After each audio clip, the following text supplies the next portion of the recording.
പ്രമുഖ നാടകകൃത്തും കവിയുമായ കാവാലം നാരായണ പണിക്കർ അന്തരിച്ചു. വിശദാംശങ്ങളുമായി സുനിൽ അരുമാനൂർ ചേരുന്നു. സുനിൽ, പറയൂ. നാടകാചാര്യനായ കാവാലം നാരായണ പണിക്കർ അല്പം മുമ്പാണ് അന്തരിച്ചത്. അദ്ദേഹത്തിന് 88 വയസ്സായിരുന്നു. വാർദ്ധക്യസഹജമായ അസുഖങ്ങളെ തുടർന്ന് അദ്ദേഹം ഏറെ നാളായി ചികിത്സയിലായിരുന്നു. അദ്ദേഹം ചികിത്സയിലായിരുന്നെങ്കിൽ പോലും ചികിത്സയിലായിരുന്നപ്പോൾ തന്നെ അദ്ദേഹം മറ്റൊരു കാര്യം പ്രധാനമായും പറഞ്ഞിരുന്നത് അദ്ദേഹത്തെ കൃത്രിമ യന്ത്ര സഹായത്താൽ ഒന്നും തന്നെ അദ്ദേഹത്തിന്റെ ജീവൻ നിലനിർത്താൻ ശ്രമിക്കരുത് എന്നുള്ള തരത്തിൽ അദ്ദേഹം ഒരു ആവശ്യം മുന്നോട്ട് വെച്ചിരുന്നു. കഴിഞ്ഞ ദിവസം അദ്ദേഹത്തെ അത്തരത്തിൽ അതുകൊണ്ട് തന്നെ വീട്ടിലേക്ക് ഡിസ്ചാർജ് ചെയ്ത് കൊണ്ടുവരികയായിരുന്നു. എന്നാൽ ഇന്നലെ അദ്ദേഹത്തിന്റെ ആരോഗ്യത്തിൽ നേരിയ വ്യത്യാസം ഉണ്ടായിരുന്നതായിട്ടാണ് ബന്ധുക്കളെല്ലാം തന്നെ പറഞ്ഞിരുന്നത്. പക്ഷേ ഇന്ന് വൈകുന്നേരത്തോടു കൂടിയാണ് നില വഷളാവുകയും അല്പം മുമ്പ് അന്ത്യം സംഭവിക്കുകയായിരുന്നു. അതുപോലെ തനത് നാടകങ്ങൾക്ക് തനതായിട്ടുള്ള ഒരു രംഗഭാഷ്യവും അതുപോലെ തന്നെ നാടകത്തിന്റെ ഒരു പുതിയൊരു തലം കണ്ടെത്തുന്നതിന് അദ്ദേഹം ശ്രമിച്ചു എന്നുള്ളത് തന്നെയാണ് അദ്ദേഹത്തെ ഏറെ ശ്രദ്ധേയനാക്കിയത്. പ്രത്യേകിച്ച് കാളിദാസന്റെയും ഭാസന്റെയും ഒക്കെ നാടകത്തിന് പരിഭാഷ നൽകിക്കൊണ്ട് മലയാളത്തിന് നാടകത്തിന്റെ ഒരു പുതിയ തലത്തിലേക്ക് മലയാളികളെ കൊണ്ടുപോയ ഒരു നാടക ആചാര്യൻ എന്നുള്ള ഒരു പേരിന് കൂടെ അദ്ദേഹം അർഹനായി വരുന്നു എന്നുള്ളതാണ്. തനത് നാടകവേദി രൂപപ്പെടുത്തിയ ആചാര്യൻ എന്നാണ് അദ്ദേഹത്തെ എല്ലാവരും ബഹുമാനിച്ചിരുന്നതും അത്തരത്തിൽ തന്നെയാണ് അദ്ദേഹത്തെ അറിയപ്പെട്ടിരുന്നതും എന്നുള്ളത് തന്നെയാണ്. അമരമൻ കടമ്പയും ദൈവത്താറും സാക്ഷിയും ഒക്കെ പ്രമുഖ നാടകങ്ങളായിരുന്നു അദ്ദേഹത്തിന്റെ.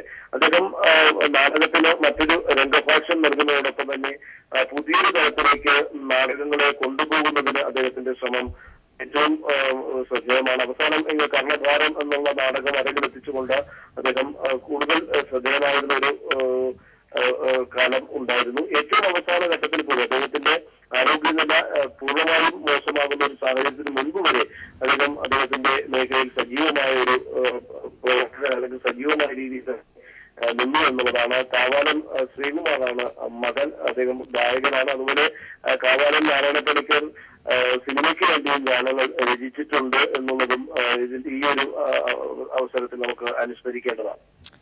ശരി, സുനിൽ അരുമാനൂരാണ് വിവരങ്ങൾ പങ്കുവച്ചത്. കാവാലം നാരായണ പണിക്കർ അന്തരിച്ചു. മറ്റു വാർത്തകളിലേക്ക്. ബിജു രമേശിന്റെ മകളുടെ വിവാഹ നിശ്ചയത്തിന് ഉമ്മൻചാണ്ടിയും ചെന്നിത്തലയും പോകരുതായിരുന്നുവെന്ന് സുധീരന്റെ പരാമർശം സുധീരന് തന്നെ തിരിച്ചടിയാകുന്നു. പരസ്യ പ്രസ്താവന പാടില്ലെന്ന ഹൈക്കമാൻഡ് നിർദ്ദേശം സുധീരൻ തന്നെ ലംഘിച്ചുവെന്നാണ് AI ഗ്രൂപ്പുകൾ പരാതിപ്പെടുന്നത്. ഉമ്മൻചാണ്ടിക്കും ചെന്നിത്തലയ്ക്കുമെതിരായ പരസ്യ പ്രസ്താവനയ്ക്കെതിരെ രാഹുൽ ഗാന്ധിക്ക് പരാതി നൽകാൻ ഒരുങ്ങുകയാണ് AI ഗ്രൂപ്പുകൾ. അതേസമയം അടൂർ പ്രകാശിനെതിരായി തന്നെ സുധീരൻ കരുവാക്കുകയായിരുന്നുവെന്ന് ബിജു രമേശ് പ്രതികരിച്ചു. താനല്ല കോൺഗ്രസിനെ നശിപ്പിച്ചതെന്നും ബിജു രമേശ് പറഞ്ഞു. നിയമസഭാ തെരഞ്ഞെടുപ്പിൽ കനത്ത പരാജയമുണ്ടായതിനെ തുടർന്ന് കോൺഗ്രസ് നേതാക്കളുടെ പരസ്യ പ്രസ്താവനയ്ക്ക് ഹൈക്കമാൻഡ് വിലക്ക് ഏർപ്പെടുത്തിയിരുന്നു. ബിജു രമേശിന്റെ മകളുടെ വിവാഹ നിശ്ചയത്തിൽ ഉമ്മൻചാണ്ടിയും ചെന്നിത്തലയും പങ്കെടുക്കരുതായിരുന്നു എന്ന് പറഞ്ഞ് സുധീരൻ രംഗത്തെത്തിയതാണ് ഇപ്പോൾ പരാതിക്കിടയാക്കിയിരിക്കുന്നത്. ഒഴിവാക്കേണ്ടതായിരുന്നു എന്നാണ് വേറൊന്നുകൊണ്ട് ഒരു സർക്കാരിനെ അപമാനിക്കുകയും ആക്ഷേപിക്കുകയും ചെയ്തതിന് മുൻകൈ എടുത്ത ഒരു സംഗതി, അതൊക്കെ നമ്മൾ ചില ഔചിത്യ മര്യാദകളൊക്കെ എല്ലാ ഭാഗത്തു നിന്നും ഉണ്ടാകേണ്ടത് ആവശ്യമാണ്. ഹൈക്കമാൻഡിന്റെ നിർദ്ദേശം KPCC അധ്യക്ഷൻ തന്നെ ലംഘിച്ചിരിക്കുന്നുവെന്നാണ് A ഗ്രൂപ്പും I ഗ്രൂപ്പും ചൂണ്ടിക്കാട്ടുന്നത്. UDF മന്ത്രിസഭയിലെ ഒരു അംഗമായിരുന്ന അടൂർ പ്രകാശിന്റെ മകന്റെ വിവാഹ ചടങ്ങിലാണ് തങ്ങൾ പങ്കെടുത്തത് എന്ന നിലപാടിലാണ് ഉമ്മൻചാണ്ടിയും രമേശ് ചെന്നിത്തലയും. മാത്രമല്ല, വിവാഹം എന്നത് തികച്ചും സ്വകാര്യ ചടങ്ങാണെന്നും അവർ ചൂണ്ടിക്കാട്ടുന്നു. ഇതിനിടെ തന്നെ മുൻനിർത്തി അടൂർ പ്രകാശിനോടുള്ള വിരോധം തീർക്കാനാണ് VM സുധീരൻ ശ്രമിക്കുന്നതെന്ന് ബിജു രമേശ് പറഞ്ഞു. അടൂർ പ്രകാശിന് സീറ്റ് നിഷേധിക്കാൻ ശ്രമിച്ച വ്യക്തി കൂടിയാണ് സുധീരനെന്നും ബിജു ചൂണ്ടിക്കാട്ടി. അദ്ദേഹം വളരെ പരിശുദ്ധനാണെന്ന് തീർക്കാൻ വേണ്ടി വ്യക്തിവിരോധങ്ങൾ ഒരു സംഘടനാ നേതൃത്വത്തിൽ ഇരുന്നുകൊണ്ട് ഈ രീതിയിൽ നേതൃസ്ഥാനത്തിരുന്നുകൊണ്ട് സംസാരിക്കുന്നത് ഒരു നേതാവിനും ഭൂഷണമല്ല. VM സുധീരൻ ചികിത്സയിലായിരുന്നതിനാൽ അദ്ദേഹത്തെ വിവാഹ നിശ്ചയത്തിന് ക്ഷണിക്കാൻ കഴിഞ്ഞിരുന്നില്ലെന്നും ബിജു രമേശ് പറഞ്ഞു. News bureau, Thiruvananthapuram. വെള്ളാപ്പള്ളിയെ പരോക്ഷമായി വിമർശിച്ച് മുഖ്യമന്ത്രി പിണറായി വിജയൻ. ശ്രീനാരായണ ഗുരു ഇല്ലാതാക്കിയ അന്തസ്സും തിരിച്ചുകൊണ്ടുവരാൻ SNDPയുടെ തലപ്പത്തിരിക്കുന്നവർ ശക്തമായ ശ്രമം നടത്തുന്നു. ഇതിനെ ചെറുത്തു തോൽപ്പിക്കാൻ സമൂഹത്തിന് കഴിയണമെന്ന് പിണറായി വിജയൻ പറഞ്ഞു. മതാന്ധതയുടെ കാലുഷ്യം സമൂഹ മനസ്സിൽ പടർത്താൻ ശ്രമിക്കുന്നുവെന്നും ഇത് വലിയ ഗുരുനിന്ദയാണെന്നും പിണറായി ചൂണ്ടിക്കാട്ടി. ശ്രീനാരായണ ഗുരുവിന്റെ നമുക്ക് ജാതിയില്ല എന്ന വിളംബരത്തിന്റെ ശതാബ്ദി ആഘോഷം ഉദ്ഘാടനം ചെയ്യുകയായിരുന്നു മുഖ്യമന്ത്രി. യോഗത്തിന്റെ തലപ്പത്തുള്ളവരിൽ ചിലര് ജാതി പറഞ്ഞാൽ എന്താ എന്നാണ് നല്ല മുഷ്കോടെ ചോദിക്കുന്നത്. ജാതി പറയരുത് എന്ന് പഠിപ്പിച്ച ഗുരുവിൽ നിന്നും ജാതി വിചാരിക്കുക പോലും അരുത് എന്ന് ഉത്ബോധിപ്പിച്ച ഗുരുവിൽ നിന്നും ജാതി പറഞ്ഞാൽ എന്താ എന്ന് ചോദിക്കുന്ന ശിഷ്യരിലേക്കുള്ള ദൂരം എത്രയാണ് എന്നത് നിങ്ങൾ ആലോചിച്ചാൽ മതി. മതാന്ധതയുടെ കാലുഷ്യം സമൂഹ മനസ്സിൽ പടർത്താൻ ചിലർ ശ്രമിക്കുന്നു. ഇത് ഏറ്റവും വലിയ ഗുരുനിന്ദയാണെന്നും മുഖ്യമന്ത്രി ചൂണ്ടിക്കാട്ടി. ഗുരുവിന്റെ പേര് പറഞ്ഞുകൊണ്ട് തന്നെ ജാതി ചിന്തയുടെയും മതചിന്തയുടെയും കാലുഷ്യം സമൂഹ മനസ്സിൽ പടർത്താനാണ് ചിലർ ശ്രമിക്കുന്നത്. അങ്ങനെ ശ്രമിക്കുന്നത് ഏറ്റവും വലിയ ഗുരുനിന്ദയാണ് എന്ന് നാം കാണേണ്ടതായിട്ടുണ്ട്. ആ തിരിച്ചറിവ് നമുക്കുണ്ടാകുന്നുവെങ്കിൽ അതാണ് ജാതിയില്ല വിളംബരത്തിന്റെ 100ാം വാർഷികം നമുക്ക് നൽകുന്ന ഏറ്റവും നല്ല പാഠം. ഗുരു ഇല്ലാതാക്കിയ അന്ധത്വം തിരിച്ചു കൊണ്ടുവരാൻ ശക്തമായ ശ്രമം നടക്കുന്നു. തനിക്ക് ജാതിയില്ല എന്ന് ഗുരു പറഞ്ഞത് ഉപയോഗിച്ച് ഹിന്ദുക്കളെ ആകെ സംഘടിപ്പിക്കാം എന്നാരെങ്കിലും കരുതുന്നുവെങ്കിൽ അതും ഗുരുനിന്ദയാവും. ശിവഗിരിയെയും റാഞ്ചാനുള്ള ശ്രമമുണ്ട് എന്നത് നിങ്ങൾ കരുതിയിരുന്നു. തിരുവനന്തപുരം VJT ഹാളിൽ നടന്ന ചടങ്ങിൽ മന്ത്രി AK Balan, A Sampath MP, Sreenarayana Dharmasangham ഭാരവാഹികളായ സ്വാമി ഋതംബരാനന്ദ, സ്വാമി ഗുരുപ്രസാദ് എന്നിവർ സംബന്ധിച്ചു. News bureau, Thiruvananthapuram. കാവാലം നാരായണ പണിക്കർ അന്തരിച്ചു. 88 വയസ്സായിരുന്നു. തിരുവനന്തപുരത്തെ വസതിയിലായിരുന്നു അന്ത്യം. KG ദിനകർ വിവരങ്ങളുമായി ചേരുന്നു. ദിനകർ, ലഭ്യമാകുന്ന പുതിയ വിവരങ്ങൾ എന്തൊക്കെയാണ്? കാവാലം നാരായണ പണിക്കർ തിരുവനന്തപുരത്ത് അന്തരിച്ചു. തിരുവനന്തപുരം തിരുമല തൃക്കണ്ണാപുരത്തെ വീട്ടിലായിരുന്നു അദ്ദേഹത്തിന്റെ അന്ത്യം. 9:15 അന്ത്യം സംഭവിച്ചത്. അദ്ദേഹത്തിന് 88 വയസ്സായിരുന്നു. ദീർഘനാളായി വാർദ്ധക്യസഹജമായ അസുഖങ്ങളെ തുടർന്ന് ചികിത്സയിലായിരുന്നു അദ്ദേഹം. നാടകകൃത്ത്, കവി, സംവിധായകൻ, സൈദ്ധാന്തികൻ എന്നിങ്ങനെയും വ്യക്തിമുദ്ര പതിപ്പിച്ചിട്ടുണ്ട് അദ്ദേഹം.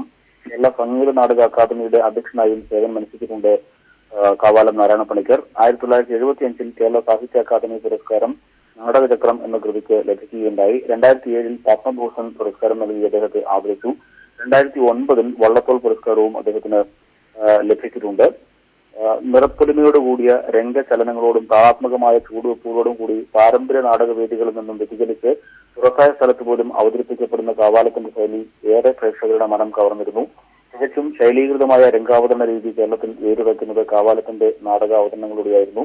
അദ്ദേഹത്തിന്റെ ചില നാടകങ്ങൾ ഇവയാണ്: സാക്ഷി, തിരുവായുത്താൻ, ജപാല, സത്യകാമൻ, അവനവൻ കടമ്പ, നാടകചക്രം തുടങ്ങിയവ അദ്ദേഹത്തിന്റെ പ്രധാനപ്പെട്ട കൃതികളാണ്. 1928 ആലപ്പുഴ ജില്ലയിലെ കാവാലം എന്ന ഗ്രാമത്തിലായിരുന്നു അദ്ദേഹം ജനിച്ചത്.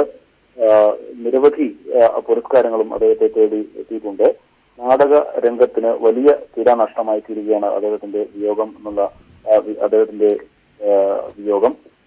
അദ്ദേഹത്തിന്റെ ഹരികൃഷ്ണൻ, കാവാലം ഹരികൃഷ്ണനും അതോടൊപ്പം പ്രശസ്ത പിന്നണി ഗായകൻ കാവാലം ശ്രീകുമാറും മക്കളാണ്. ശാരദാമണിയാണ് ഭാര്യ. സംസ്കാരം സംബന്ധിച്ചുള്ള കാര്യങ്ങൾ ഉൾപ്പെടെയുള്ള കാര്യങ്ങൾ തീരുമാനം കൈക്കൊണ്ടിട്ടില്ല. കാവാലം നാരായണ പണിക്കരുടെ നിര്യാണത്തിൽ മുഖ്യമന്ത്രി പിണറായി വിജയൻ അനുശോചനം രേഖപ്പെടുത്തുകയുണ്ടായി.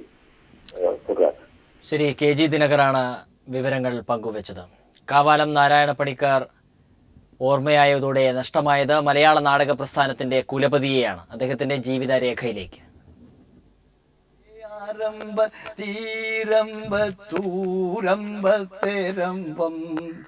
ആലോലുല ചേലുല പാലുല കിഴക്കു നേരെ മലക്കുമേലെ. തിരശ്ശീലയ്ക്ക് പിന്നിലെ കളിയരങ്ങുകൾക്ക് വെളിച്ചം മങ്ങിയ കാലം. യാന്ത്രികമായ നിഴലാട്ടങ്ങൾ ആസ്വാദക ചിത്തങ്ങളിൽ കരിന്തിരി കത്തിച്ച് പാവക്കൂത്താടിയ ആ ശൂന്യസ്ഥലിയിലേക്കായിരുന്നു യാഥാർത്ഥ്യബോധത്തിന്റെ രംഗാവിഷ്കാരങ്ങളുമായി കാവാലം നാരായണ പണിക്കർ കടന്നു വന്നത്. നമ്മുടെ തനത് നാടൻ കലകളുടെ നാടകീയ അന്തർധാരകളെ ഭാരതീയ പാരമ്പര്യത്തിന്റെ അടിസ്ഥാന ശിലകളുമായി വിളക്കിച്ചേർത്ത കാവാലം മലയാളികളുടെ സാമ്പ്രദായികമായ രംഗകലാ സങ്കല്പങ്ങളെ തന്നെ പൊളിച്ചടുക്കി.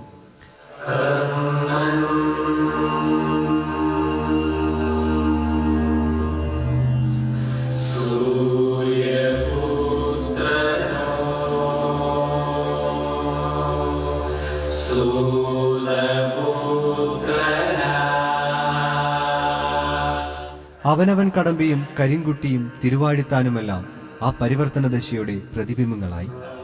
പൂർണ്ണമായും തന്റേതെന്ന് അവകാശപ്പെടാവുന്ന സൃഷ്ടികൾ മാത്രമല്ല, ഇതിഹാസങ്ങളെയും യവന കഥകളെയുമെല്ലാം കാവാലം തന്റെ കൽപ്പനയുടെ പണിപ്പുരയിൽ ശില്പഭദ്രതയോടെ ഉടച്ചുവാർത്തു.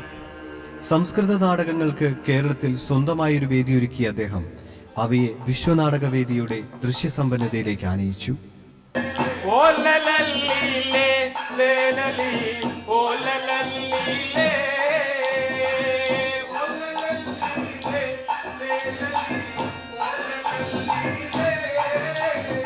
നാടകങ്ങൾക്കപ്പുറം കവിതയിലും തന്റെ സ്വത്വബോധം തീർത്തയാളായിരുന്നു കാവാലം. കുട്ടനാടൻ കാർഷിക സംസ്കാരത്തിന്റെ താളവും തുടിയുമെല്ലാം ആ കവിതകളിൽ നിറഞ്ഞു നിന്നു. അരങ്ങു നിറഞ്ഞാടിയ കഥാഖ്യാനങ്ങളുടെ അണിയറയിലെ ആചാര്യൻ അരങ്ങൊഴിഞ്ഞുപോയി. തിരശ്ശീലയ്ക്കു പിന്നിൽ കളിയരങ്ങുകൾക്ക് ഒരിക്കൽ കൂടി വെളിച്ചം മങ്ങുന്നു. പഴുപ്പും കൊഴുപ്പും മുഴുപ്പും കൾച്ചറൽ ഡെസ്ക്. ഒഴിവുള്ള മാനേജ്മെന്റ് സീറ്റുകളിലേക്ക് +2 യോഗ്യതയുള്ളവർക്കും പ്രവേശനം നൽകണമെന്ന് സ്വാശ്രയ എഞ്ചിനീയറിംഗ് കോളേജ് മാനേജ്മെന്റ് അസോസിയേഷൻ. ഇല്ലെങ്കിൽ 45,000-ലധികം സീറ്റ് ഒഴിഞ്ഞുകിടക്കുമെന്നും ഇത് വലിയ പ്രതിസന്ധി സൃഷ്ടിക്കുമെന്നും അസോസിയേഷൻ ഭാരവാഹികൾ അറിയിച്ചു. മുഖ്യമന്ത്രിയുമായും വിദ്യാഭ്യാസ മന്ത്രിയുമായും നാളെ ചർച്ച നടത്തുമെന്നും association president professor K Sasikumar കൊച്ചിയിൽ പറഞ്ഞു. എന്നാൽ റാങ്ക് പട്ടികയിൽ നിന്ന് മാത്രമേ പ്രവേശനം അനുവദിക്കാവൂ എന്ന നിലപാട് സർക്കാർ നേരത്തെ വ്യക്തമാക്കിയിരുന്നു. ഞങ്ങൾ നാളത്തെ ശ്രമിക്കുകയാണ് സിഎമ്മുമായിട്ടും വിദ്യാഭ്യാസ വകുപ്പ് മന്ത്രിയായിട്ടും ചർച്ച ചെയ്യണമെന്നാണ് തീരുമാനിക്കുന്നത്. ധാരണ ഉണ്ടാകും. ഞങ്ങളുടെ കാര്യങ്ങൾ ജനുവിനാണ്. നടന്നില്ലെങ്കിൽ സംഭവിക്കുന്നതെന്ന് പറഞ്ഞു കഴിഞ്ഞാൽ ഈ പല കോളേജുകളിലും ധാരാളം സീറ്റ് ഒഴിഞ്ഞു കിടക്കുന്നു. ഇതൊരു ഇൻഡസ്ട്രി ആയിട്ട് കണക്കാക്കണം. ഒരു സിക്ക് ഇൻഡസ്ട്രി ആണെങ്കിൽ ഗവൺമെൻറ് സപ്പോർട്ട് ചെയ്യും. ധാരാളം പേർക്ക് ജോലി കൊടുക്കുന്ന പ്രസ്ഥാനമാണ് സ്വാശ്രയ കോളേജുകൾ. കോടിക്കണക്കിന് രൂപയുടെ ഇൻവെസ്റ്റ്മെൻ്റ് ഉണ്ട്. അത് വരുമ്പോഴത്തേക്ക് അധ്യാപകർക്ക് ശമ്പളം കൊടുക്കാൻ പറ്റത്തില്ല. ബാങ്ക് ലോണുണ്ട്. അപ്പം ചുരുക്കി പറഞ്ഞാൽ ഒരു വലിയ ക്രൈസിസിലേക്ക് കേരളത്തിലെ എഞ്ചിനീയറിംഗ് വിദ്യാഭ്യാസ മേഖല പോകാൻ പോവുകയാണ്.